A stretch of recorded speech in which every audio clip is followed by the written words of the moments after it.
شیخ Saadi فرماتے ہیں کہ ایک دفعہ شام کے ایک شہر میں کہرام برپا ہو گیا۔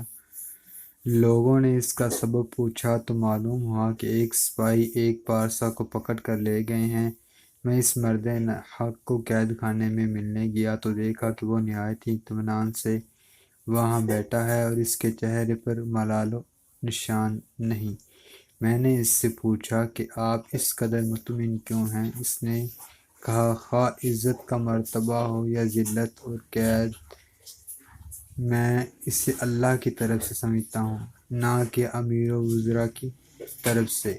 محبوب کے ہاتھ سے جو ملے کھا لو، کیونکہ بیمار طبیب سے زیادہ دانا نہیں ہوتا۔